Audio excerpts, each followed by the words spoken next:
Fransa'nın en tartışmalı kraliçelerinden biri. Lüksün ve ihtişamın sembolü. Halkın gözünde ise israfın ve kayıtsızlığın temsilcisi.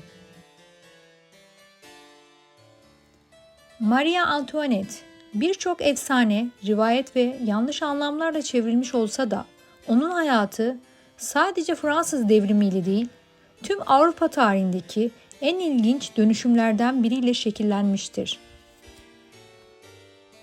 Peki kimdi bu kadın? Gerçekten ekmek bulamıyorlarsa pasta yesinler mi dedi?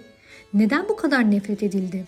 Ve nasıl oldu da göz kamaştıran saraylardan Paris sokaklarındaki bir giyotine uzandı hayatı? Ama bu sadece bir biyografi değil. Bu bir dönemin, bir çöküşün ve bir kraliçenin dramı.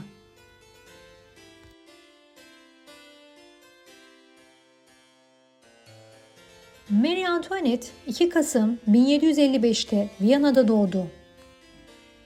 Asıl adı Maria Antonia Josepha Johanna. O, Avustralya İmparatoriçesi Maria Theresa ve İmparator Franz I'ın 15. çocuğuydu. Evet, 15. Bu kadar çocuk arasında kaybolmak kolaydı. Ama Maria Antonia farklıydı. Güzelliği, canlılığı, neşesiyle dikkat çekiyordu. Saray eğitimi zamanın soylularına göre hafifti. Müzik, dans ve Fransızca öğrendi. Ama ciddi bir akademik eğitim almadı. Daha çok balolar, müzikler, tiyatrolar içinde büyüdü. Ne de olsa o Habsburg hanedanının bir prensesiydi.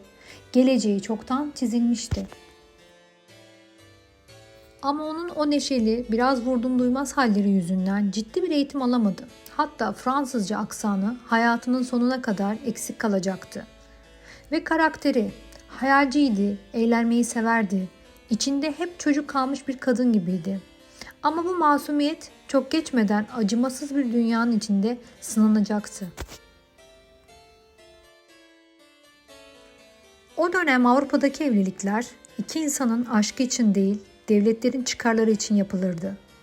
Ve Marie Antoinette'in kaderi annesi tarafından çoktan çizilmişti. Habsburg hanedanı ile Fransa'nın Bourbon hanedanı arasındaki buzlar erimeliydi. Bunun için en uygun yol tabii ki bir prensesi gelin vermek.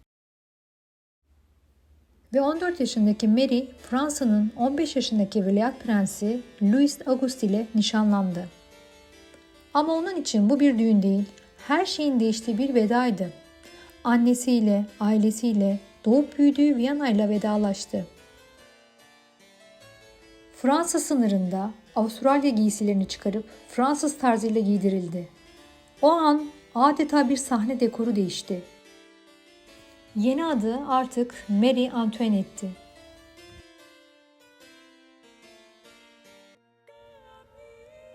Versailles Sarayı, göz kamaştırıcı güzelliğiyle dünyanın en gösterişli yapılarından biri. Ama Marie Antoinette için bu saray altın işlemeli bir kafesti. Fransız sarayının katı kuralları o özgür ruhlu genç kız için boğucuydu. Hatta sabah yataktan nasıl kalkacağına bile protokol karar veriyordu. Ve kocası Louis Auguste, içine kapanık, sosyal becerileri düşük, bilim tutkunu bir genç. İlk yıllarda evlilikleri tamamlanamadı. Dedikodular aldı başını yürüdü. Marie Antoinette hem Avustralyalı olması hem de çocuk sahibi olamaması nedeniyle halkın dilindeydi. Sarayda ona fısıltıyla yabancı kraliçe deniliyordu. Ama yıllar geçti, sonunda çocukları oldu. Toplamda 4 çocuk. Ama 2 çocuk küçük yaşta öldü. Bu acılar bile Mary'i halkın gözünde sempatik yapmaya yetmedi. Marie Antoinette sarayın ağırlığından kaçarak kendine farklı bir dünya yarattı. Versailles'in yakınında yaptırdığı küçük köy, La Haima'da sahte inek sağıyor, köylü kıyafetleri giyiyordu. İşte bu onun halktan ne kadar koptuğunun göstergesiydi. Tiyatro oyunları yazdı, oynadı, balo salonları onun adıyla anıldı. Ama bu hayat pahalıydı, çok pahalı. Yıllık harcaması devletin bütçesinin önemli bir kısmını yutuyordu. Fransa iflasa doğru sürüklenirken Mary'nin harcamaları devam etti ve halk artık ona alayla sesleniyordu. Madame Deficit, bütçeyi tüketen kraliçe. 18. yüzyılın ikinci yarısında Paris'in sokaklarında keskin bir ekmek kokusu dolaşmıyor artık.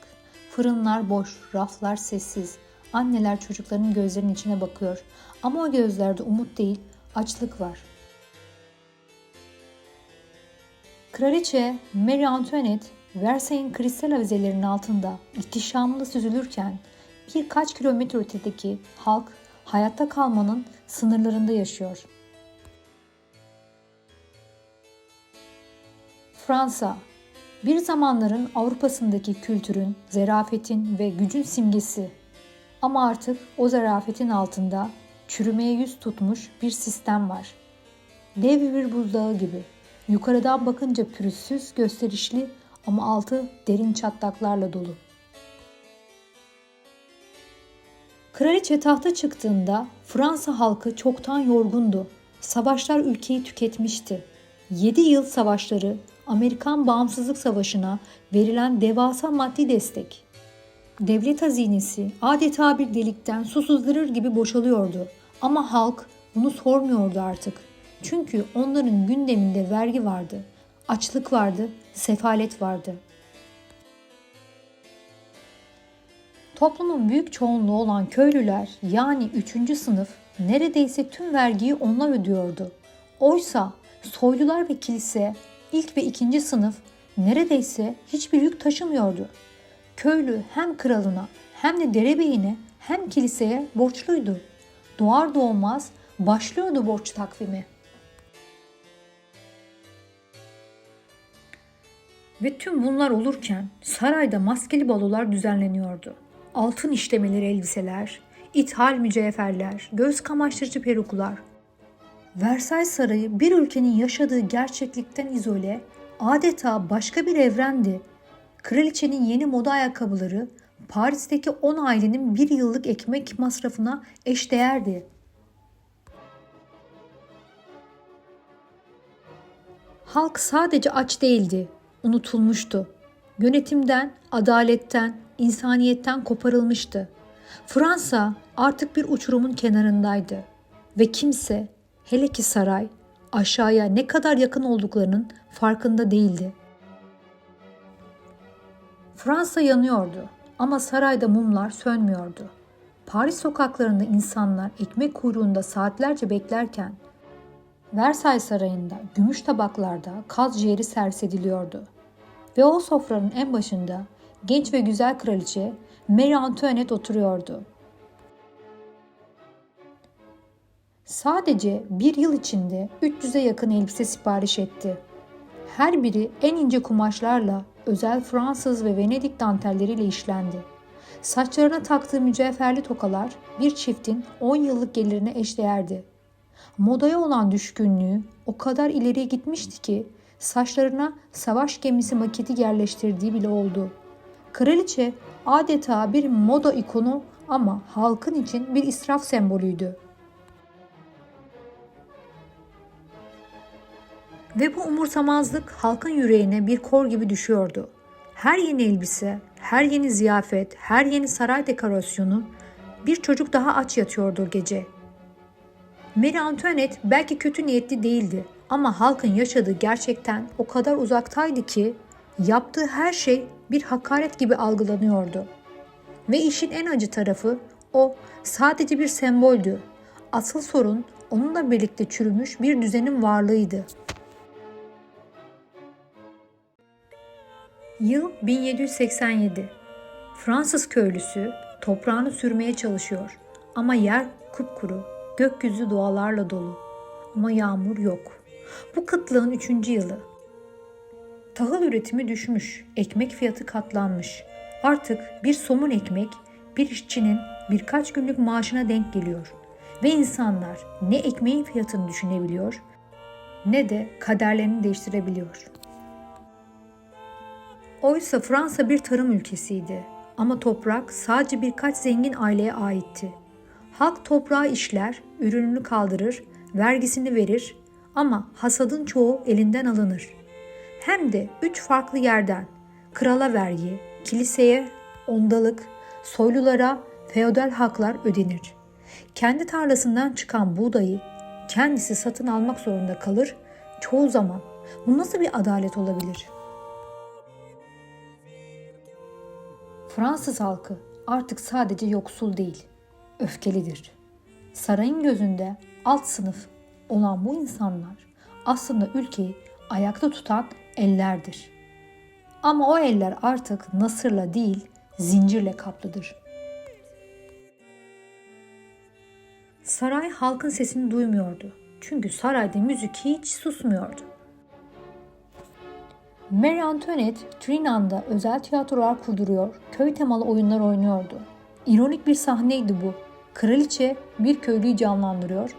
Sahte bahçeler, temiz samanlar, pudralı yüzlerle o sırada gerçek köylüler, gerçek açlığın, gerçek sefaletin içinde can çekişiyordu. Ve işte bu çarpıklık büyüyordu. Vergi artıyor, para değersizleşiyor, halkın sabrı tükeniyordu. Devlet iflasın eşiğine gelmişti. O zamana dek görülmemiş ölçüde borç birikmişti. Hazine boştu. Ama kimse halktan daha fazlasını istemekten çekinmiyordu. Sokaklar artık kaynıyordu. Önce fısıltılar başladı. Sonra bağırışlar ve yavaş yavaş Versay'dan duyulmaya başlayan o ses devrimi fısıldıyordu.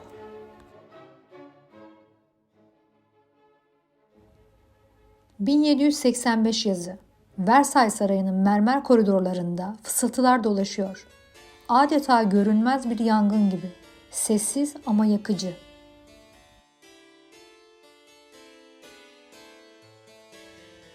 Fransa halkı açlıkla pençeleşirken başkentte büyük bir skandal patlak verir.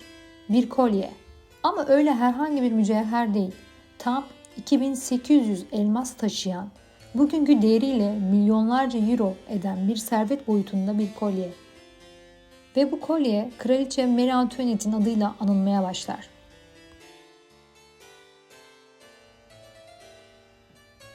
Ama işin garibi şu ki Marie Antoinette bu kolyeyi asla istememişti. Olay karmaşıktı ama özünde bir dolandırıcılık hikayesiydi. Hırslı bir dolandırıcı olan Jean de la Meute, kraliçenin adını kullanarak bir plan kurdu. Amaç bu devasa kolyeyi kraliçeye verilmek üzere gösterip aslında kendisi almak ve satmaktı. Ve bu plana dönemin itibarsızlaşmış kardinallerinden biri olan Louis de Rohan da alet oldu. Kraliçe olayda hiçbir şekilde bağlantılı olmasa da Fransız halkı yine mi lüks, yine mi israf diyerek yargısını çoktan vermişti. Mahkeme sonunda Marie Antoinette'in suçsuz olduğu ortaya çıktı. Ama artık kimse gerçeği umursamıyordu.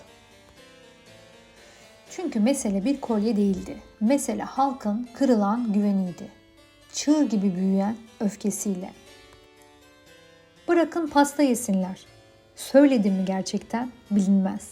Ama halk zaten o cümleyi duyduğuna çoktan emindi. Gerçek yalanla yer değiştirmişti. Artık hakikat değil, öfke konuşuyordu. Marie Antoinette için bu olaydan sonra hiçbir şey eskisi gibi olmayacaktı. Halk gözünde o artık sadece bir kraliçe değil, bir israf sembolü, adaletsizliğin bedene bürünmüş haliydi. Ve 14 Temmuz 1789 Fransız devriminin fitili ateşlendi. Bastille hapishanesi basıldı ama içeride sadece 7 mahkum vardı. Asıl özgür bırakılan bastırılmış bir halkın iradesiydi. Saray hala şaşkındı. Marie Antoinette ve Kral 16. Louis bu çığlığın kalıcı olabileceğini düşünmemişlerdi. Ama artık her şey değişmişti. Ekim ayında binlerce kadın ellerinde çatal, sopa, baltalarla Paris'ten yola çıktı. Versay'a yürüdüler. Amaçları sadece ekmek istemekti. Ama o yürüyüş tarihin yönünü değiştirdi. Kadınlar sarayın kapılarını açtı. Kraliçenin odasına kadar ulaştılar. O an halkla sarayın arasındaki o kalın duvar yıkıldı. Marie Antoinette için bu sadece bir baskın değil, bir uyanıştı. Artık halk susmayacaktı. Artık halk monarşinin lütfunu değil, kendi hakkını istiyordu. Kral ve kraliçe Paris'e zorla götürüldü. Artık halkın gözetimi altındaydılar. Versay'ın ihtişamlı salonları sessizliğe gömüldü. Altın varaklı mobilyaların yerini halk meclisinin tahta sandalyeleri aldı. Fransız halkı artık sadece isyan etmiyor, hesap soruyordu. Ve bu hesap sadece bugünün değil, yüzyılların hesabıydı.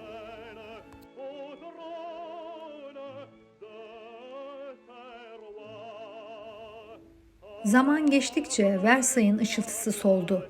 Altın yıldızlı aynalar toz tuttu. Müzik sustu. Ve bir kraliçe artık bir halk mahkemesinin sanığıydı.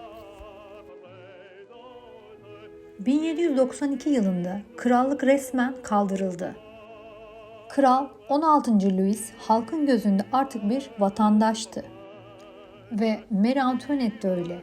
Bir zamanlar Fransa'nın mücevheri denilen kadın artık sadece dul pelerin olarak anılıyordu. Conciergerie hapishanesi Paris'in ortasında taş duvarlı bir mezar gibi.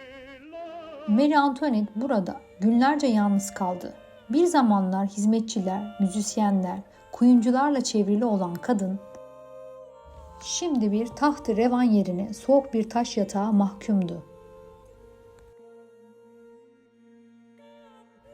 Ve sonra mahkeme günü geldi. Halk mahkemesi hızlıydı, kararlıydı, acımasızdı.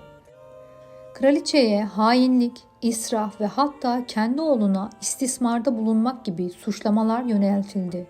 Bu iddiaların çoğu iftiraydı. Ama mahkeme gerçekleri değil, intikam istiyordu. Kraliçe kendini savunmadı ama oğluna yönelik suçlamalara geldiğinde titreyen sesiyle sadece şunu söyledi: "Bir anne böyle bir suça sessiz kalamaz." O an salonda kısa bir sessizlik oldu ama karar çoktan verilmişti.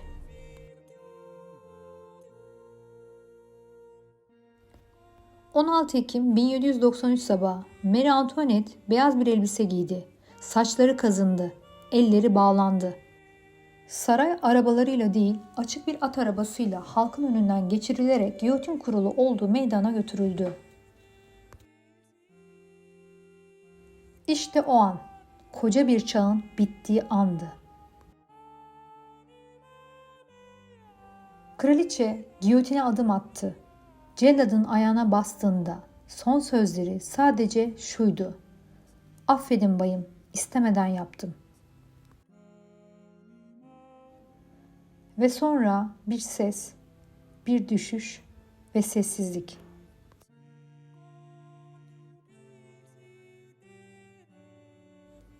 Marie Antoinette'in ölümüyle yalnızca bir kadın, bir kraliçe, bir eş değil, yüzyıllardır süregelen monarşinin görkemi de sona erdi.